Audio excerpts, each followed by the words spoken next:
Man United 2, Burnley 0. We've got Stephen Howson here, back from Qatar, back watching some real football. None of this Argentina, Brazil nonsense. Manchester United versus Burnley. That's what it's all about, innit?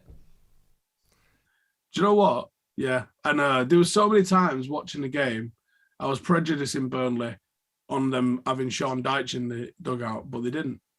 I think Vincent Kompany could be a problem, when he gets his hands on a good team. Do you think, saying that, obviously it's a different sort of style of play. They held the ball better. They seem to sort of progress the ball better than Burnley's of the past. But I was quite surprised with how comfortable United were. I thought they would be, honestly, I wasn't surprised, or I wouldn't have been surprised if United had have drawn penalties or even lost tonight. And then it was relatively comfortable in the end, wasn't it? They had a couple of scares for us, and I thought the first 20 minutes they put it on us a little bit. I kind of expected that. You get the sort of adrenaline of playing at Old Trafford. You kind of go for us a little bit, and that was expected. I thought United's quality shone out, and actually I was worried about that because I thought Burnley would have had the fitness over us, considering we've had a bit of a pre-season. You can't just raise your intensity on a whim against a team that's honestly flying in the Championship at the moment. People are like, well, so what is the Championship? That's just not how football works, is it? A team that's flying in the Championship could do damage. And definitely could do damage to a team that's got, Casemiro at centre-half as a potentially wild experiment. It's got, a player we know is poor in midfield, people who haven't got match rhythm, like a goalkeeper that's not played for us before in a competitive match. These are literally the things that you go, yeah, that's what these are the games that you drop a bollock in. Like, these are absolutely the games that you drop bollock in. I mean, I wasn't there tonight, so I don't know if the atmosphere was good or not. It sounded all right on the TV, but that is the sort of game where the fans can sometimes not turn up as well and just be like, you better fucking win your knobs, but not put any effort in as well. And that wasn't the case tonight. For whatever reason, they got themselves up for it, and there was some pretty good individual performances as well, but there was still a couple that were off the boil. Yeah, I think that, like you said about Casemiro, firstly, I thought he was fantastic. I know he gave them a chance in the last few minutes, but for most of the game, his forward passing, his dominance in the air, his reading of the game was just as good at centre back as it is normally at defensive midfield. I thought we then missed him in midfield, and McTominay, obviously, it was almost night and day, the difference between what you're used to seeing from Casemiro to what you're seeing from McTominay. But United's entire back five was not first choice. None of them would start in those positions or even start if everyone was fit. So, like you said, it was such an obvious banana skin. I almost feel like it was so perfect. Maybe that's why the players had that intensity, because people like Casemiro, Rashford, I know Shaw came on, but still from the World Cup. All these players coming back from the World Cup, Eriksen as well in midfield, I thought they all looked up to speed. Rashford was excellent. I'm impressed with the way Ten Hag and the players, the mentality that they've got, just were able to immediately be back on that, like, right, we're playing for Man United again now. There was no lag, maybe that will come in games, in further games down the line, but just being able to switch it back on, I think that's a sign of a mentality shift from United, because I don't know if 12 months ago or certain other managers would have been able to get that out of him. Do you think that's a Ten Hag thing, or do you think it's just the players taking advantage of that themselves? I'm not sure. It could be. It probably isn't one or the other. It's probably levels of grey in between. And I keep saying it all the time, but Ten Hag appears, we don't know, but he appears to be getting the major decisions bang on, for me at least. Anyway, I would say, like, very confident in what he does and quite trusting of what he's doing, and he seems to be getting the right stuff out of players at the right sort of times. And you don't know what challenge he's thrown down to. Like you said, the second choice back four. Has he gone, impress me? Yeah. And has he gone, here's my track record so far at United. If you play well, you play well. And it might be something as simple as that he's put in there. That motivation's a weird one between manager and players. But I think what a manager can do is let people know that it might be my first 11, but it's not made in stone, this first 11. That there is ways to force your way into this. And the phrase I always like using is players pick the team, because it is. And if one of the better ways to do that is, and I think Fergie mentions this at some point as well in one of his books, talking about if a player's good in training, throw them in. They're playing well at the moment. Let's see if they can continue that at the weekend. Then often they do. So there's a sort of a reason why you would maybe try and put it on the lads to bring it through and put it out in a match day or a weekend, because form in training can definitely go and replicate itself on a match day. We're going to have a busy period. This player's going to get minutes, whether they like it or not. I think he's getting the big decisions correct, and he appears to be able to get a tune. I think the more he starts to know about his own players, the more that'll happen as well. I'm well excited for the future with him. I really am. Yeah, me too. It does feel like you said, when something has to happen, or when something happens that is a big decision, it seems to go the way you go, yeah, that makes sense. There's been very little where I've gone, I don't get why that's happened. I can't see the logic there. Even little things like the reports this week that he's hiring mentality coaches or psychologists or whatever you want to call them to help with that mental transition back from the players from the World Cup, or players, people like Varane or whoever who've lost big games in the World Cup.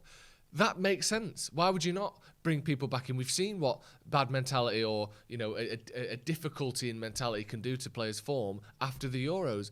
Like, that to me is so obvious. Why would we not have been doing that before? Do you know what I mean? It seems to be doing things where you go, wait, we weren't doing that already. Like, but it's just great to see, isn't it? We put an advert out for a player support coach. Have you seen that? No, I haven't seen that. So, I mean, that's the thing I've been advocating for. Yeah. For a couple of years. Is that someone that you invest £100 million in a player like an Anthony? Why wouldn't you do everything within your power to make sure he's completely comfortable? Manchester City already do this. United don't do this. There's some talk recently that we bought Cavani a hamper of Uruguayan butcher food, but like, someone that's dedicated to allowing the player to settle in. Quite often it's not necessarily the player that's not feeling it, because they're at a club that's exciting. They've got mates that they might have played football with at international level or previously at a club somewhere before. They're all right, but like a player's partner or family, if they've come over with them, getting all them settled is equally as important. You look at some of the players that do you know one of the reasons why Riquelme didn't settle?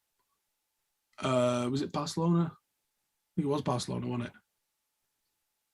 I obviously played it.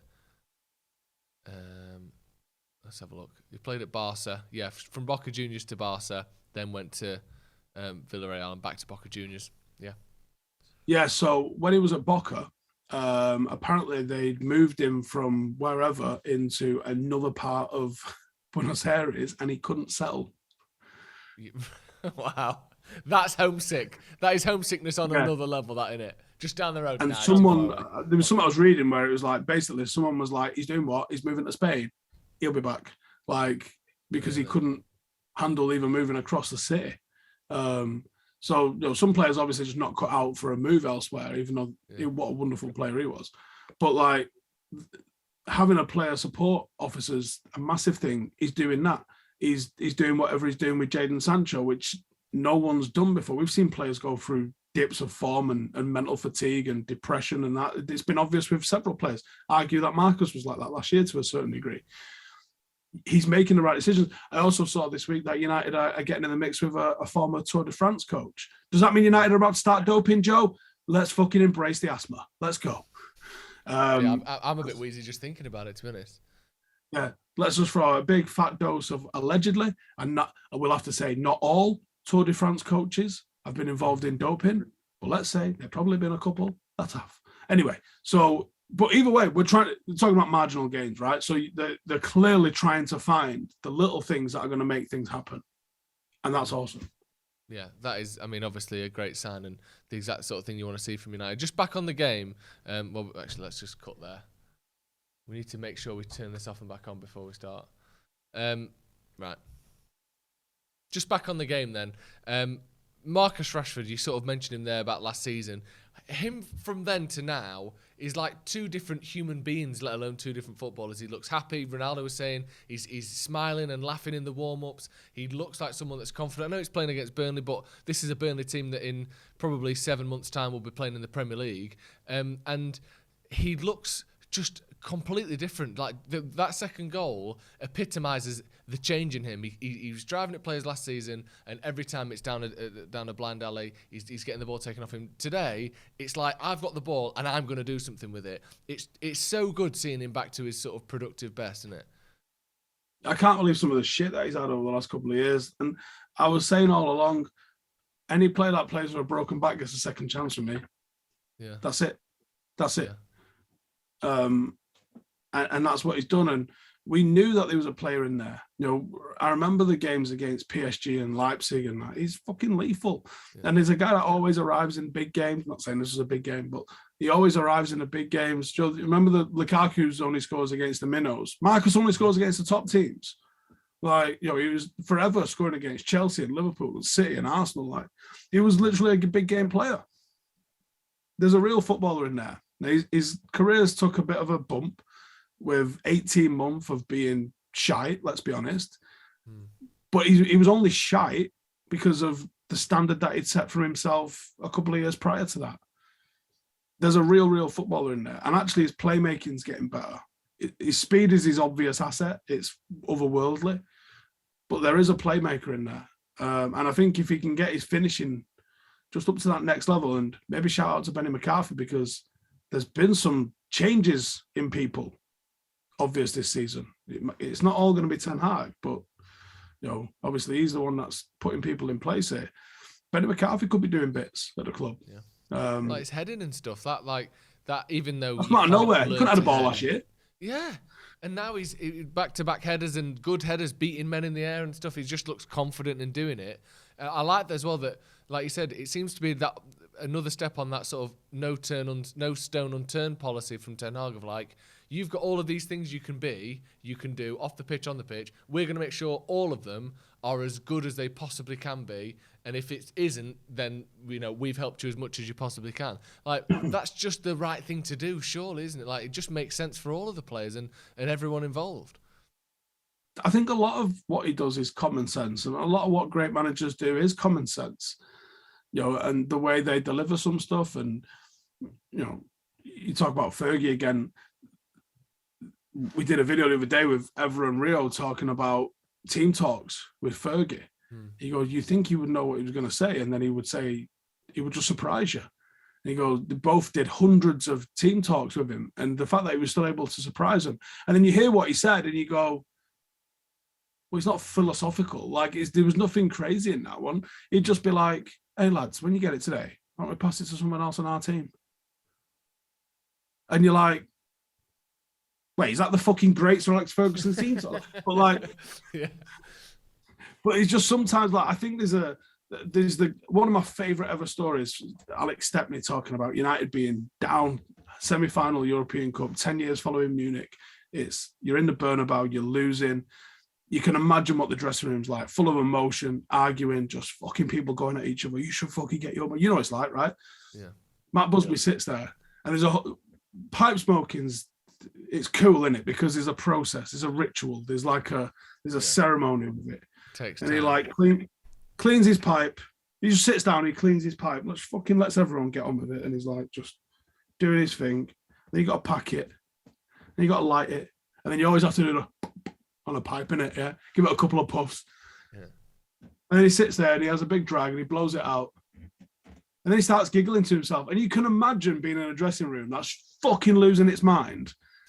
And this guy, this charismatic granddad character in a corner is just doing this, just in his own little fucking world, just doing his thing.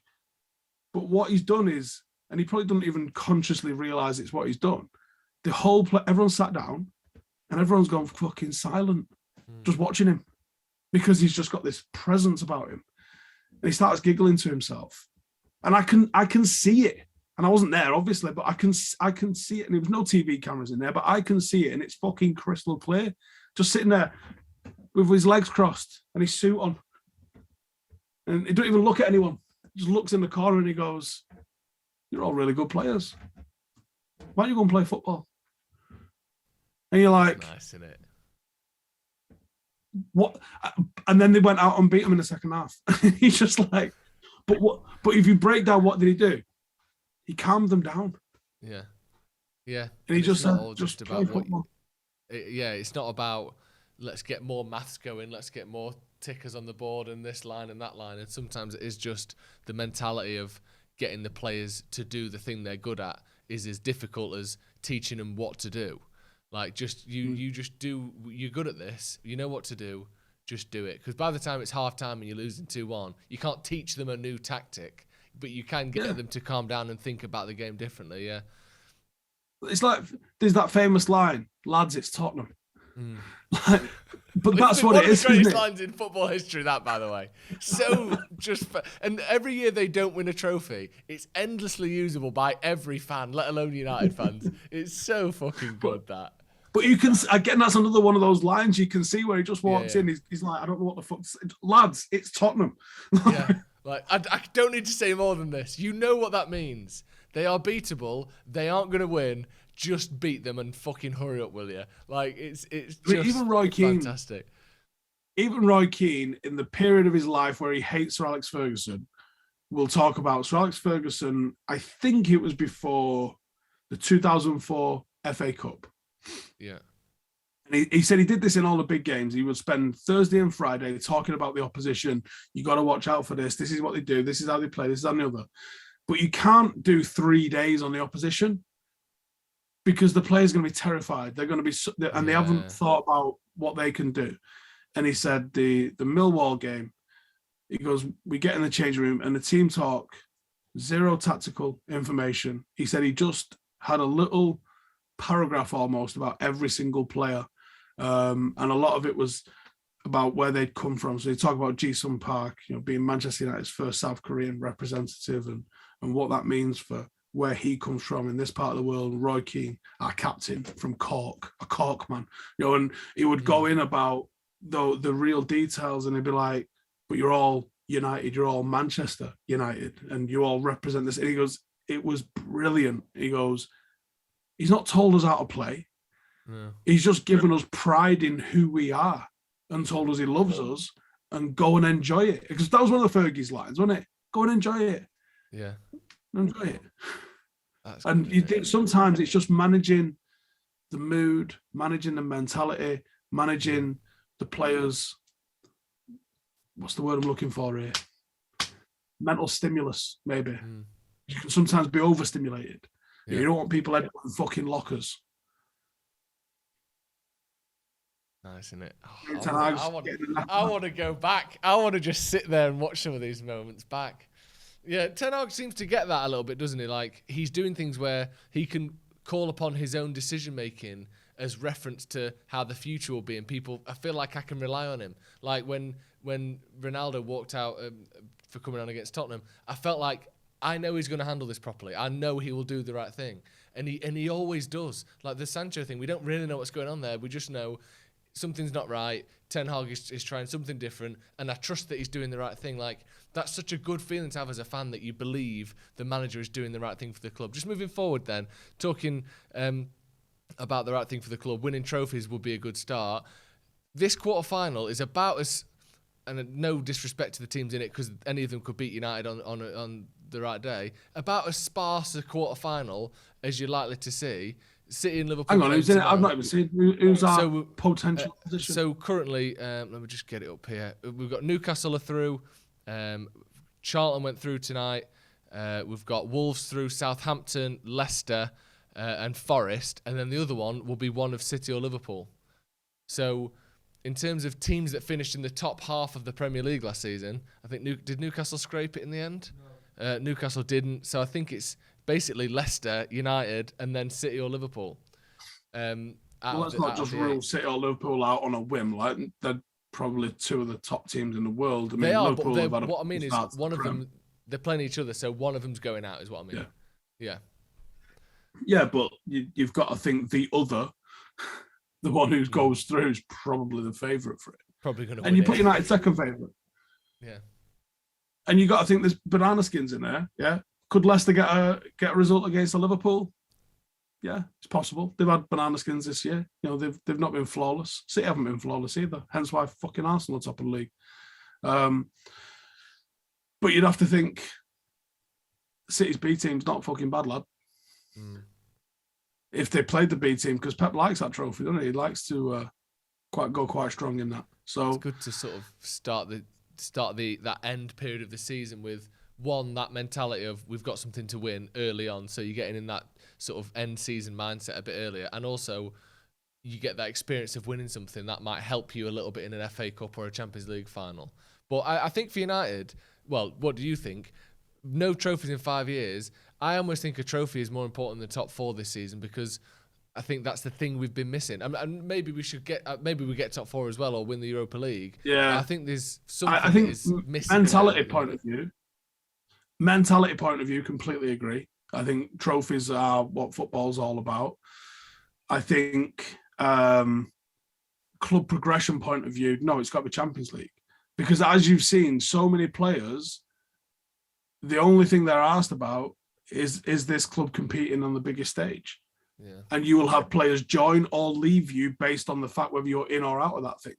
So I think and obviously there's a higher competition value for being in there too. So I think that the club has to be in the Champions League. There is a non-negotiable. And we've literally seen the Glazers have almost rubber stamped that. You finish outside the top 6, off you fucking pop. Or top 4 even. Like, if you don't get Champions League football, on your arse you go. And they've shown that winning the FA Cup or a League Cup doesn't fucking quantify that. Now, as fans, yes, winning is better than your fucking position in the top 20% of a league, right, for sure. But being real, that's what matters, being in the Champions League. Right, thank you very much, Steve, for joining us. You're back on Friday, aren't you, with the brew? Back in, telling Jay some of the tall tales from Qatar. We're going to talk about Peter Schmeichel, maybe John Terry.